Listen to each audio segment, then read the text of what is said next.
सर्वप्रथमतः सूर्यकांत पिवडे सरांना स्वराज्याचा साक्षीदार राजगड, वेल्हा तालुक्याला राजगड सुद्धा ती संज्ञा दिलेली आहे, म्हणजे नाव दिलेलं आहे, सर्वांना माहिती असेल.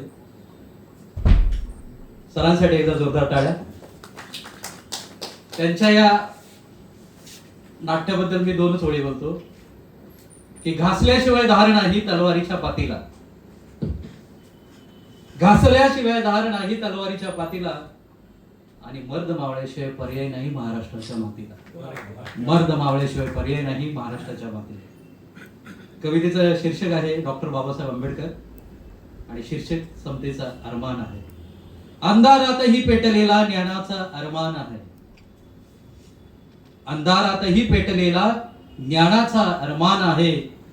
बाबासाहेबांच्या विचाराचा उजळता दिवाण आहे.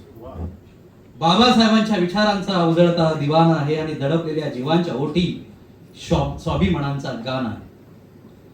दडपलेल्या जीवांच्या ओठी स्वाभिमानाचा गाण आहे आणि संघर्षातून उभा राहिलेला नवा हिंदुस्थान आहे. संघर्षातून उभा राहिलेला नवा हिंदुस्थान आहे. हातात लेखणी नजरेत क्रांतीचा अभिमान आहे. हातात लेखणी नजरेत क्रांतीचा अभिमान आहे. शब्दांनीच घडवलेला न्यायाचा विधान आहे. शब्दांनीच घडवलेला न्यायाचा विधान आहे आणि तुडवलेल्या पावलांना चालण्याचा मान आहे. तुडवलेल्या पावलांना चालण्याचा मान आहे.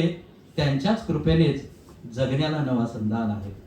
त्यांच्याच कृपेने जगण्याला नवा संधान आहे.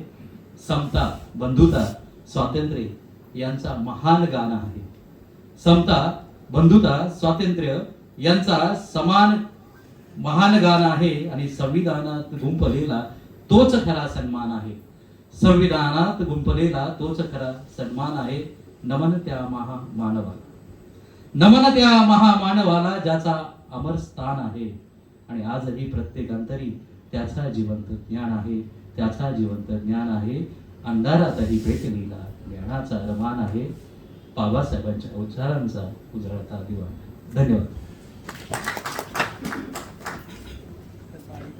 संविधान अभ्यासक आहेत पण बाबासाहेबांवरती 100% कविता त्यांनी सुंदर लिहिली आहे. कारण या संविधानामध्ये एक टिंब आणि वेलांटी बाजूला केल्यानंतर माणसाला सावधान केलं जातं, म्हणून संविधान हे नाव ठेवलं असावं. कारण समतेची ममतेची पुष्कळ झाली गाणी, समतेची ममतेची पुष्कळ झाली गाणी, या देशाच्या भवितव्यासाठी पाहिजे फक्त एक संविधानवाणी. त्यानंतर